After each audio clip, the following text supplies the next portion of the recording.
Gaël Pelletier, donc président du HBC Nantes, avec le sourire malgré l'élimination européenne. On est dans une ville magnifique, Barcelone, c'est la fin de l'aventure européenne. D'abord, une réaction sur cette fin en quart de finale cette année. On est dans les objectifs. L'objectif du club à long terme, c'est de jouer avec grande régularité les quarts de finale et puis, qui sait, un jour pouvoir retourner à Cologne. On y a goûté une fois, on a vraiment envie de le reconnaître. Mais pour ça, il faut jouer les quarts de finale. Et les quarts de finale, c'est compliqué et on apprend. On est que sur notre 3e exercice en Ligue des Champions.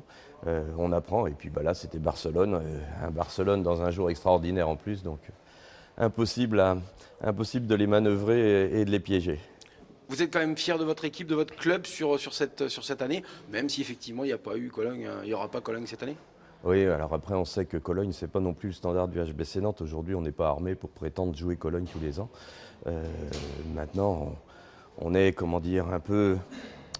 un peu une équipe qui peut faire des surprises et qui peut y aller. Voilà, donc, mais bien sûr qu'on est très fiers de cette équipe, très fiers de cette campagne, très fiers du public qui, hier soir encore, une nouvelle fois, a montré dans des circonstances qui n'étaient pas très agréables parce qu'ils étaient un peu parqués quand même, qui a montré que c'est très certainement un des tout meilleurs publics d'Europe et on est très fiers de pouvoir avoir cet engouement populaire autour de cette équipe. Ouais.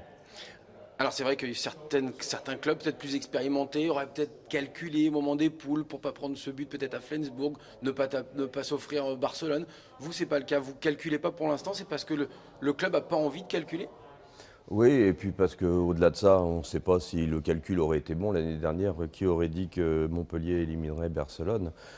Si le match aller s'était passé différemment, on ne sait pas non plus ce qu'il aurait pu en être. Donc non, on ne calcule pas parce que ce n'est pas non plus dans l'esprit du jeu et que avant toute chose, nos joueurs sont des compétiteurs et qu'ils ne laisseront pas un point s'ils ont possibilité de le prendre. Alors c'est vrai que vous louez le public, vous louez les supporters. On parle plus d'identification finalement parce que les joueurs aussi louent leurs supporters mais ils disent en fait on a l'impression qu'ils s'identifient à nous, à notre équipe, on ne lâche pas. C'est vrai, on a une équipe de joueurs valeureux, un club de gens valeureux où tout le monde bosse comme du mieux possible pour atteindre ses objectifs. Et je crois que le secret, il est là, le public, il se retrouve dans toutes ces valeurs et dans toute cette volonté de progresser. Et puis dans la fête qui entoure cet esprit de compétition. Plus globalement, la fin de saison approche, puisqu'il y a quand même une deuxième place à garder en championnat. Thierry Henry, l'entraîneur, le disait, le match peut-être le plus important, c'est certainement pas celui de Barcelone, mais celui de Nîmes qui approche. Alors ils sont tous importants dans la réalité, parce que c'est vrai que Barcelone, on partait avec un handicap, mais en soi c'était quand même important, parce qu'il fallait faire bonne figure, il fallait montrer que c'était un petit peu un accident ce qui s'était passé, et Thierry et l'équipe ont fait ce qu'il fallait pour montrer que c'était un petit peu un accident et qu'on peut quand même rivaliser avec une équipe comme Barcelone. Après, oui, l'objectif c'est de la rejouer cette Ligue des Champions et on a plus de chances de la rejouer en étant second qu'en étant 3e. Donc il faut absolument s'accrocher à cette seconde place, laquelle serait quand même aussi le reflet de la très bonne saison que les joueurs ont fait dans leur ensemble. L'histoire du H est jeune, on le répète. Alors, au fur et à mesure de répéter, elle ne veut plus être jeune, heureusement, mais c'est vrai que ça dure depuis très peu de temps et pourtant vous atteignez déjà des sommets. Ça veut dire que le club se construit rapidement, mais sûrement. Le club se construit rapidement, ça c'est une réalité, sûrement l'avenir nous le dira. C'est quand on va être confronté aux premières difficultés qu'on verra si on a réussi à vraiment construire un club. Le jour où sportivement ça fonctionnera un petit peu moins bien, c'est là qu'on saura dire si ce qu'on a construit est vraiment solide. Ça fait un paquet d'années que je dis cette même chose, pour l'instant on continue à progresser et j'espère qu'on va pouvoir continuer. Maintenant c'est vrai qu'on est arrivé presque en haut et le seul fait d'y rester c'est un certain signe de progression. Justement, une page va se tourner dans un an, au maximum, puisque vous l'avez annoncé, Thierry Henry ne sera pas prolongé. Ça veut dire aussi que des joueurs vont quitter le club qui sont là depuis des années et des années? Alors, il y a des joueurs qui quitteront le club parce qu'ils arrivent plutôt sur la fin de leur carrière, et puis d'autres qui ont fait des choix à un moment où le HBC Nantes n'était pas forcément ce qu'il est devenu. Il n'était pas encore vice-champion d'Europe, Et des joueurs ont pensé que l'herbe serait sans doute plus verte ailleurs. Après, c'est vrai aussi qu'on n'a pas aujourd'hui la capacité économique à rivaliser avec certains clubs.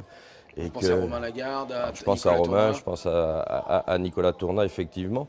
Et que partant de là, il faut s'adapter et puis il faut aller recruter malin et puis il faut surtout continuer à former pour pouvoir remplacer avec des joueurs aussi talentueux, les remplacer au sein de l'effectif. Ouais.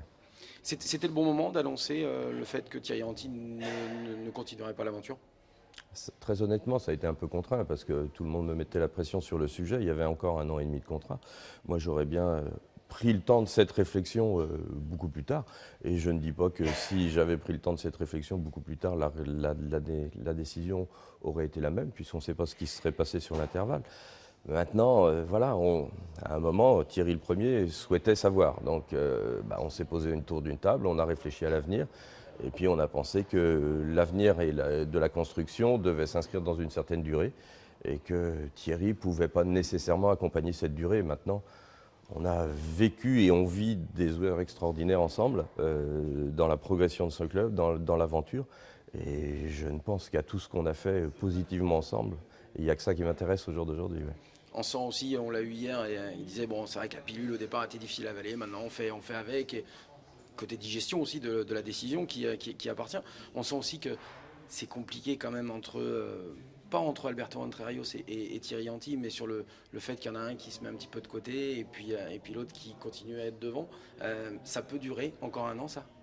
On va échanger avec Thierry et puis on va voir comment lui effectivement se positionne par rapport à la situation. Je comprends que ça soit pas facile. Ni pour l'un ni pour l'autre d'ailleurs. Ni pour l'un ni pour l'autre et que émotionnellement c'est très compliqué pour tout le monde. Personne n'est forcément très à l'aise de cette situation. Maintenant voilà, tout le monde est professionnel dans son activité et tout le monde sait faire passer l'intérêt commun avant l'intérêt individuel. Ça a toujours été le cas au HBC Nantes et je pense que ça sera toujours le cas. Maintenant, on va prendre le temps avec Thierry de voir comment lui se positionne par rapport à ça. Est-ce qu'effectivement, cette dernière année, il pense qu'il peut la faire et en mettant tous les ingrédients pour pouvoir bien travailler et bien collaborer avec tous les gens avec qui il a collaboré ou si ça lui semble trop compliqué? Pour vous, justement dans votre réflexion sur l'avenir du HBC Nantes, Alberto Entre Rios s'inscrivait dans ce nouveau chapitre qui va s'ouvrir? Alberto, depuis qu'il est arrivé, il a toujours prouvé qu'il avait de grandes qualités. Après, c'est au pied du mur qu'on voit le maçon et on verra bien si effectivement les choix qui ont été pris sont bons ou ne sont pas bons. Il n'y a que quand il y aura eu un certain nombre de matchs et un certain nombre de résultats qu'on pourra en tirer bilan. Mais même si on en tire un bilan positif ou même un bilan négatif, on ne saura de toute façon jamais ce qu'il en aurait été si ça avait été une autre décision qui avait été prise.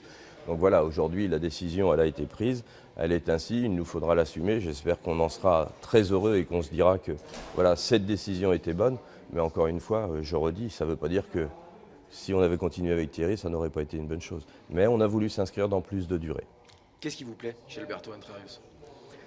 Son analyse du jeu, parce que Alberto, c'était un très grand joueur, un très grand technicien. On aime à le comparer à Zinedine Zidane et je pense que c'est une comparaison qui est assez à droite. C'est un peu un Zinedine Zidane du handball, à la fois dans ce qu'il incarnait sur le terrain, à la fois dans ce qu'il incarne en dehors du terrain. Il est calme, posé, réfléchi, très, très au fait du handball actuel. Et quand je dis ça, c'est pas en opposition avec Thierry, loin s'en faut. Mais voilà, dans cette volonté d'aller à demain, ça nous semblait effectivement quelque chose de très intéressant. On a vu le Palau Blaugrana, on a vu les noms des joueurs historiques affichés dans cette salle, même si effectivement les supporters nantais ont largement damé le pion. Mais est-ce que vous avez déjà imaginé, vous, pouvoir au H Arena installer un premier maillot d'un joueur historique du HBC Nantes? Très certainement que ça arrivera. J'ai regardé effectivement ça aussi parce que voilà, c'est beau à voir cette histoire d'un club à travers les joueurs qui l'ont composé. Ils ont tous fait plus de 10 ans quand même au sein de l'équipe. Est-ce qu'il y en a un chez vous qui a fait plus de 10 ans? Il y en a un, mais il est toujours en activité. On n'enlève pas le maillot de quelqu'un qui est toujours en activité. Donc le maillot de Roque Feliu pourrait trôner le premier dans... Ça serait assez logique. Une dernière question justement sur l'année prochaine, 2019-2020. On voit qu'il y a beaucoup de joueurs qui seront en fin de contrat dans un an, beaucoup de joueurs qui pourraient partir peut-être dès cet été s'il y avait un accord. Est-ce que vous pensez justement qu'il vaut mieux tourner la page carrément ou est-ce que c'est trop rapide de laisser partir tout le monde? Alors on ne peut laisser partir les gens qu'à partir du moment où on les a remplacés. Dans le cas de Nicolas Clerc, parce qu'on a deux joueurs qui sont concernés pour parler, franchement, il y a Nicolas Clerc. Dans le cas de Nicolas Clerc, c'est vrai qu'ayant contracté avec Aymeric Mine, on peut aisément penser à un échange avec Aix. Moi, j'ai donné mon accord à Nicolas Clerc, j'ai donné mon accord au club de Aix. Maintenant, je dirais, sur le sujet, les cartes sont entre leurs mains. Dans le cas de Romain Lagarde, c'est beaucoup plus compliqué parce que moi, tout le monde me dit Rhein-Neckar le veut, mais Rhein-Neckar n'est pas venu vers moi. Personne n'est venu vers moi sur le sujet. Personne nous a demandé dans quelles conditions éventuellement ça pourrait s'envisager. Et de fait, on se retrouve au mois de mai et nous, on a cherché à recruter personne sur ce poste. Donc ça devient extrêmement compliqué et je dirais que plus les jours passent, moins ça m'apparaît possible. Donc il devrait encore faire sa saison. Pour moi, au jour d'aujourd'hui, il n'y a rien qui me laisse à penser qu'il ne sera pas parmi nous l'année prochaine. Une année réussie pour le H, une saison 2018-2019 réussie. Elle est déjà sur le plan européen, vous nous avez répondu. Sur le plan du championnat?